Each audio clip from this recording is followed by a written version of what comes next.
March 18, 1945. 30,000 feet above central Germany.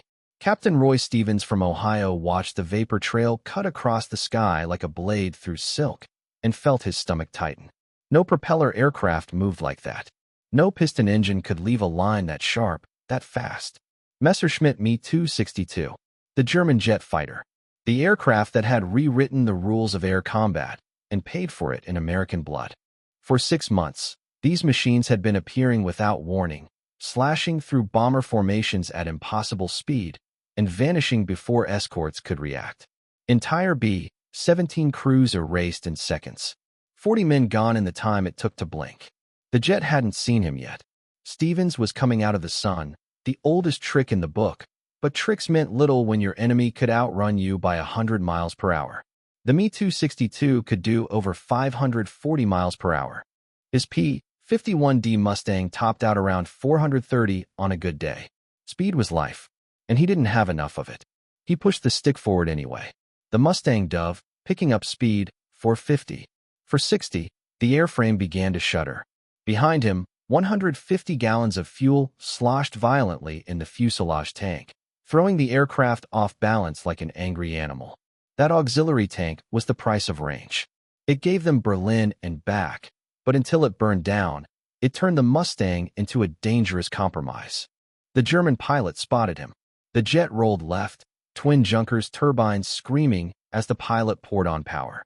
In 10 seconds, the Me-262 would be gone, climbing away with altitude, speed, and every advantage. Stevens had maybe 3 seconds to act. He fired. 6. 50 caliber machine guns roared, stitching the sky with tracers. Too far. The rounds dropped behind the jet's tail, harmless and humiliating. The jet climbed. Standard escape. Stevens knew what came next. The German would loop back with altitude and speed, turn the fight into an execution. That's how his wingman Tommy Morrison had died 3 weeks earlier, run down like prey, his Mustang torn apart at 20,000 feet. No parachute, no remains, just debris scattered across farmland. Stevens did something that shouldn't have worked. He rolled inverted. The Mustang flew upside down, climbing shallowly, everything in his body screaming that this was wrong. Gravity pulled the fuel forward through the transfer lines, out of the fuselage tank and into the wing tanks. The aircraft's center of gravity shifted instantly. The nose wanted to drop. The dive angle steepened. And to the German pilot glancing back, it looked like surrender. A rookie mistake. An American panicking. A fighter giving up control. The Me-262 pilot reversed his climb to finish the kill. That was the mistake Stevens had been counting on. He rolled upright. The Mustang snapped alive beneath him, lighter, balanced, responsive. He had gained barely 200 feet, but the geometry of the fight had changed completely. The jet was coming head-on now. Closure rate, over 900 miles per hour.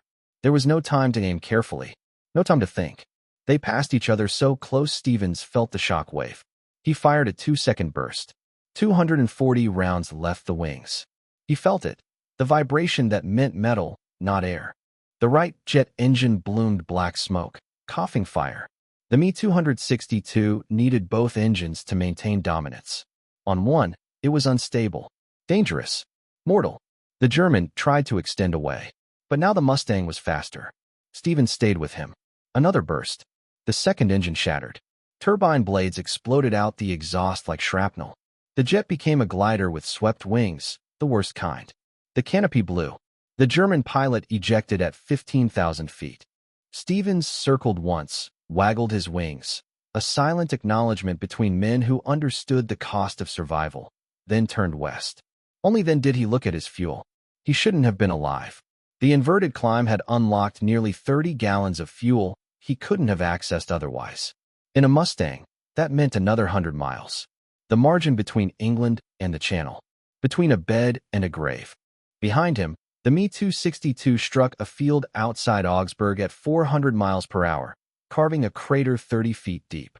The future had just been beaten by desperation. The flight back was a long, silent arithmetic problem. Distance versus fuel. Altitude versus glide. Luck versus cold water. Roy Stevens nursed the Mustang west, watching the fuel needle tremble at the bottom of the gauge like it was afraid to settle on zero. Every cough of the Merlin engine sent a spike of panic through his chest. He flew with his left hand light on the stick, right hand hovering near the fuel selector, as if touch alone might keep the engine alive. The English Channel came into view as a flat sheet of gray steel. He didn't have enough. At 20,000 feet, the math was merciless. Even in perfect glide, he'd come up short.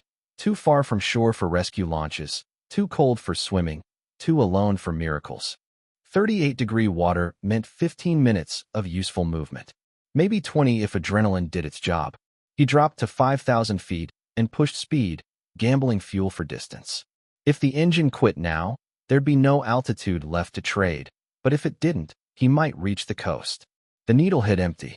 The Merlin coughed once, then died. The sudden silence was violent. The propeller windmilled uselessly, tearing at the air. Stevens pushed the nose down, flattening the glide, stretching every foot of altitude into yards of hope. White cliffs materialized through haze. Too far, still too far. At 500 feet, he made the decision. Gear up. Full flaps. Canopy cracked open. He turned toward a fishing trawler below, its crew already pointing upward, already understanding. At 50 feet, the Mustang hit the water at 80 miles an hour. The impact felt like concrete. His head snapped forward, vision bursting into white light. Water exploded into the cockpit. He released his harness, shoved the canopy open against pressure, and climbed out as the nose went under. The cold hit like electricity. His flight suit soaked instantly, dragging him down as the aircraft vanished beneath the surface. Hands hauled him aboard 3 minutes later. 3 minutes was the difference between life and a name on a list. Back at Cambridge, the debrief stretched for hours. Intelligence officers fixated on the jet, speed, climb, engines, tactics. Stevens explained the inverted maneuver, the fuel transfer, the split-second geometry that had turned disadvantage into opportunity. "You're telling us you beat a jet by flying upside down?" one major asked, disbelief naked on his face. "I'm telling you I changed the fight," Stevens replied. "Jets win when the fight stays linear. Break the line, and they bleed advantage." The brass didn't endorse the tactic. Too risky. Too unconventional. But they didn't forbid it either. Results spoke louder than doctrine. Within weeks, Mustangs were practicing inverted climbs. Crew chiefs measured transfer rates. Someone found that 18 degrees inverted for 90 seconds moved the most fuel. Another pilot stretched his range by 50 miles using periodic rolls. The jets stopped feeling invincible. Not because they weren't revolutionary, but because they were flown by men, bound by human limits and mechanical fragility.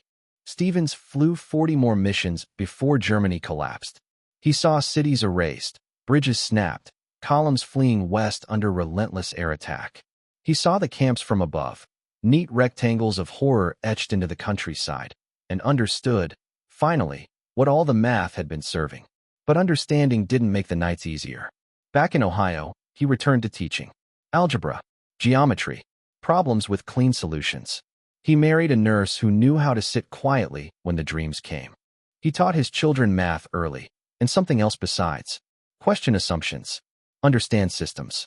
If the problem won't solve, flip it over. 17 years later, a letter arrived from Germany. Hans Muller, the jet pilot. He had survived 6 months in a POW camp. A ruined country. A rebuilt life. He thanked Stevens for the wing waggle. Said it reminded him, in the worst moment of his life, that enemies could still be human. They wrote for 2 decades. 2 men who had tried to kill each other, bonded by altitude, physics, and survival. Roy Stevens never became the man the war had made possible. The Air Force wanted him to stay, jet programs, test work, the future unfolding in aluminum and flame. He declined. He'd spent enough of his life calculating survival against distance, fuel, and time.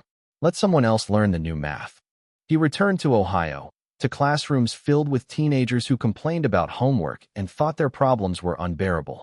Stevens listened, patient, kind, teaching equations that had answers you could write at the bottom of the page. But sometimes, while explaining vectors or gravity, he would stop mid-sentence, staring at nothing, feeling fuel shift in tanks that no longer existed. Fear never left. It just learned to whisper.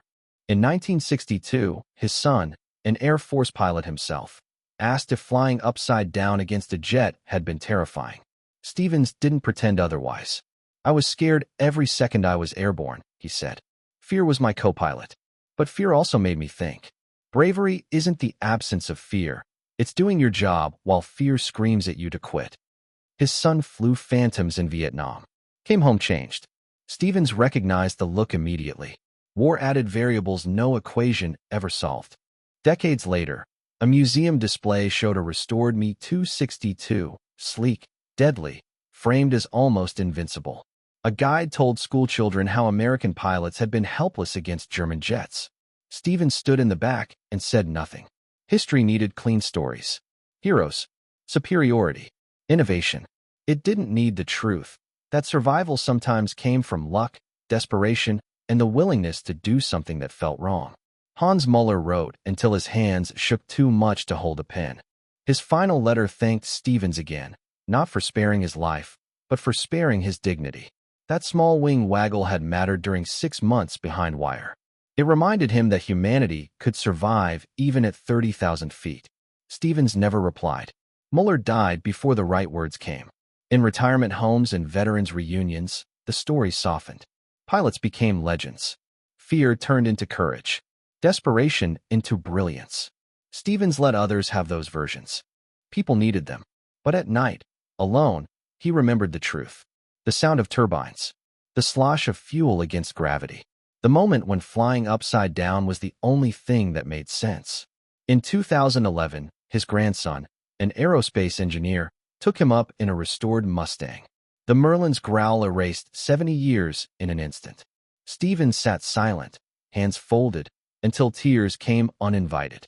At 8,000 feet, he whispered, "That's where my friend's engine quit." They landed gently. Stevens never flew again. After his death, his family found a Model P-51 in his workshop. Perfectly built. No guns. Ammunition bays filled with tiny wooden birds. On the base, he had written what it should have been. His logbook listed kills with clinical precision. But on the last page, in shaky handwriting, were names, friends, wingmen, even a few Germans he'd learned about after the war. At the bottom, the math of war is simple. Energy plus angle equals victory. The math of living with it is not. No altitude lets you climb above what you've done. Roy Stevens died quietly in 2012. At his funeral, an old mechanic stood beside a young pilot and said, "He didn't beat a jet because he was fearless. He beat it because he was desperate enough to think upside down." Modern pilots train inverted flight as doctrine now. Fuel management, weight transfer, unconventional attitudes, standard lessons.